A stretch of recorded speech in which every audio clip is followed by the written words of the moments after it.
Hello viewers out there. Good evening world. You are watching from. You are keyed in to the right track.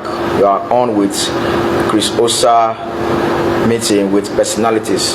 Today we have in our midst a special guest, a pastor, come a politician, and there is one time SSG to the Edo State government. He's been in the affairs and he has attracted one or two things to Edo State of today. He is not that person other than Pastor Osage Izeyamu. Good evening, sir. Thank you. Good evening. Thanks for coming. Thank you. Good to have you, sir. Thank you. Okay, sir, we are here today because Edo people wants to see you on air. People, Nigerians, in fact, the world as well, they want to see you on air.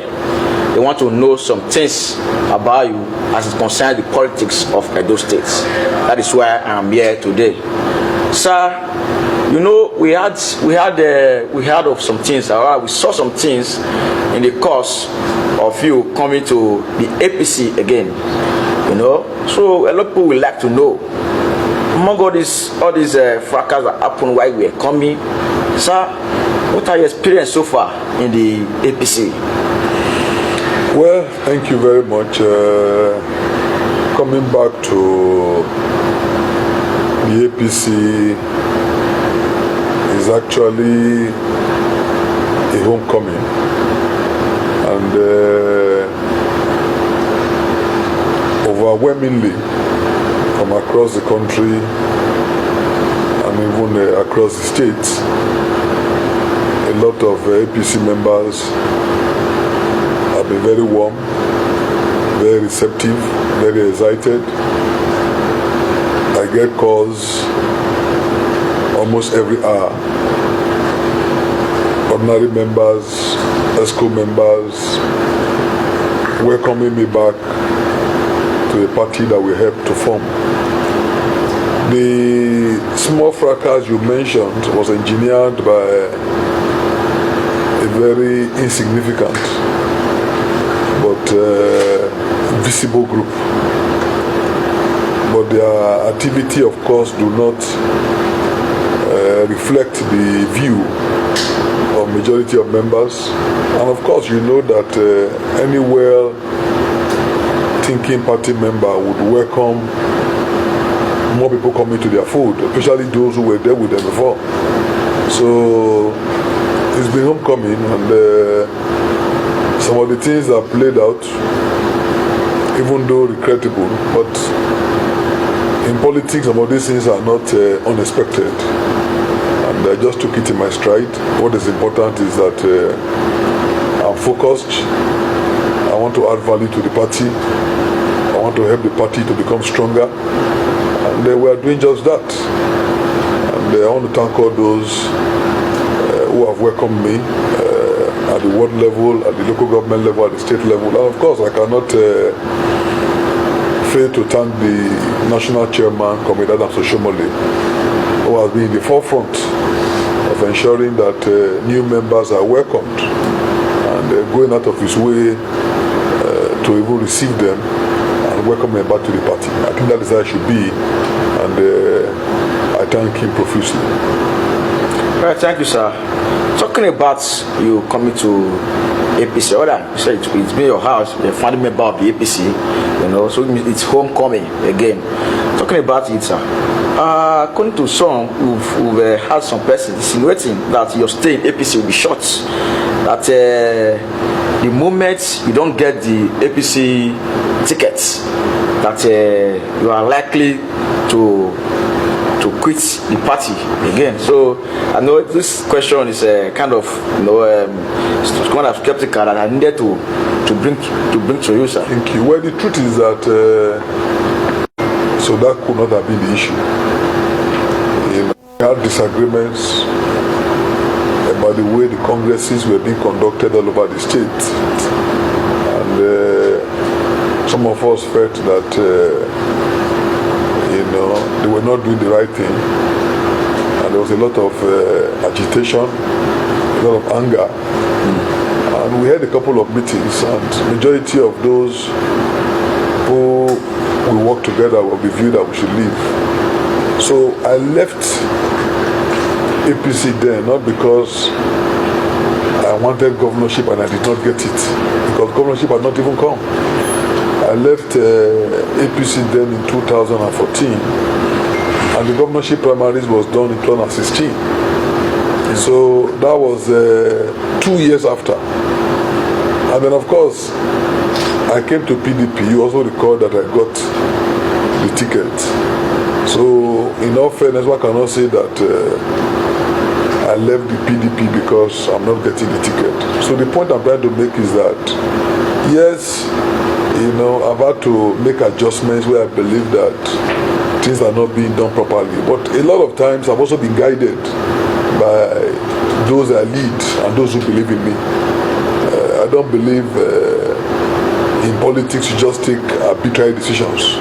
So I have a constituency, I have my people, and a lot of times I try to listen. You know, for the present situation in the APC, I came to the party with an open mind, and that's why I found the hostility that was shown by some few people as regrettable, because if they had known that in coming to the party there were so many options in our mind, you know, and one of the options was that we are going to support a gubernatorial candidate that will be chosen by the party. Of course, you just can't be coming to a party and expect that 100% you will get the ticket, you know. And for those who have always insinuated that perhaps we were drafted in to come and take the ticket, that's not true. You know, that's not true. Before I came in, there were a lot of very qualified Edo men and women who have shown interest. So the party is not lacking at all in quality aspirants for the position of governor. But I came in because I believe that APC today in Edo State represents the best platform through which we can represent our people and pursue and actualize their interests. And that's why we came. And you can see that many of us aspirants have chosen to interact and work together.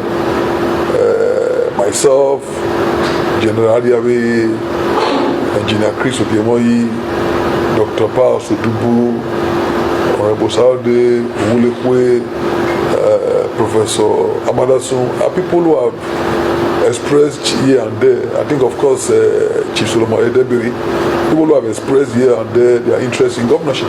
But that has not stopped us from interacting, from sitting together, you know. And we've all resolved that somebody will get it, and whoever gets it, all of us will support the person. You know, all of us will support him, and that is how it's supposed to be. You know, but of course, there's the other side who believes that governorship should be non-negotiable. Governorship should be left for only one person. But that's not democracy. That's not how it is done.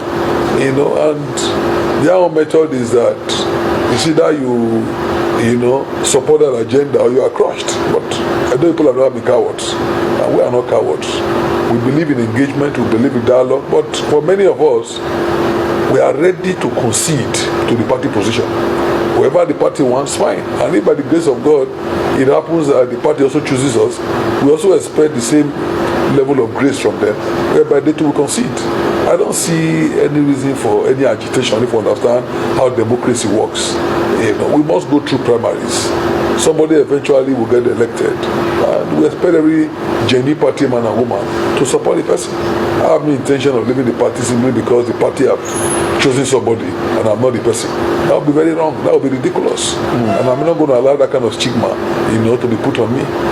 So does it mean that if peradventure today the governorship aspirants in APC come together today and say, okay, we have met, we are the ones contesting, and then we have decided, okay, this so person might not be you, and say this person we have decided, you know, in consensus. How would you take that, sir? No, I'm a team player.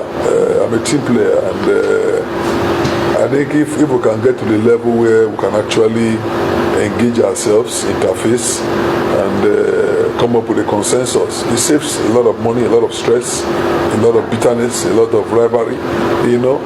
So I'll be fine. It doesn't mean you will support consensus. Oh, there's nothing wrong with it. Yes, of course, there's nothing wrong with it. But the consensus some people are advocating, which is that one that is founded on force and imposition, of course, nobody will support that. But the genuine consensus based on dialogue, based on mutual respect, based on persuasion, yes, that is feasible, and that will be supported. In fact, the dialogue four of us are already doing is working towards a consensus candidate. Why do four of us have to go and buy form when we know that eventually one person will come? So if we are able to, talk among ourselves and narrow down to one or two persons, be rest assured that, the other day, you must let him know. The past 1.5 years, the governor has abandoned governance. All the utterances we hear from him, they are very inciting, very provocative, and not the kind of statement a chief executive or a statesman should be making. I've heard him say, I will deal with him, I will crush him, we will deal with them, we will direct our boys. Such statements are deplorable. And when you also realize who is talking about most of the time, it's worrisome. You are talking about somebody who was the immediate past governor of the state, somebody who more or less did everything to get you elected, and more importantly, somebody who is the national chairman of a party you belong to. For crying out loud, you must respect your chairman. That goes without saying. Whoever is your party chairman is first among equals. You owe him that respect. For some of us who have been playing politics for a long time, when the chairman comes in, even the local government chairman or the state chairman, we stand up. It shows respect. It shows that we respect the party. So when you hear a governor become so begin to get so aggressive and begin to use the kind of words that you hear on the street, it's alarming. And the level they have gotten to now is very disturbing. When office, and I was shocked to actually see the bullet holes all over his office. And it was clear to me that it was just by the grace of God that nobody died. Those who have not seen it can say, oh, it's not true or it's nothing, but I saw it for myself. I went to the office and it was clear to me that it's just God, because anybody could have been in the office and they would have been killed. Those who were firing from the streets could not have said we're not firing to kill, because some of those bullets fell inside the office. In fact, a young man that one of the bullets grazed his skull, came to us and we saw him. So it's just by the grace of God that nobody was killed. And the question is, if somebody had been killed, how do you explain such a thing? And government did nothing to even condemn the attack. Henry Dagbo was the immediate past Attorney General and Commissioner of Justice, one of those who also campaigned all over the state for the governor. Even if it was a nobody, government at least should talk about it, because the security of the state is paramount. But he's not just a nobody, he's a very important person in this state, and he was almost killed. And then, of course, Inegbeneki was coordinating a rally in Edo Central, and some people in a very cowardly but wicked manner went to his house and threw bombs into the compound. Again, I went there deliberately to go and see for myself, because as a lawyer, I'm very skeptical about things I hear without verifying. So just like I went to check any diagnosis, when I also heard this one, I said, no, a bomb, let me go and check. And I went there, and the one that didn't explode, I saw it. And of course, the one that did the damage, I saw it. Outside the house, I saw the windscreen of the cars that were parked shattered. I saw glass broken. I saw the damage. And again, I told people, it was just the grace of God that nobody died. Because those who threw those bombs from outside the compound could not have said they did not mean to kill. There was no way they would have known whether anybody was inside the house. Yes, Beneke might not be around, it might be in Ishan, but he has people in the house. So is the gate just luck or God? Not or God. It was God that just averted what would have been a very fatal situation. If somebody had died, what would we have said? That because some people are insisting on second term, so they killed somebody. Immunity, does not last forever, and immunity cannot be a license for murder.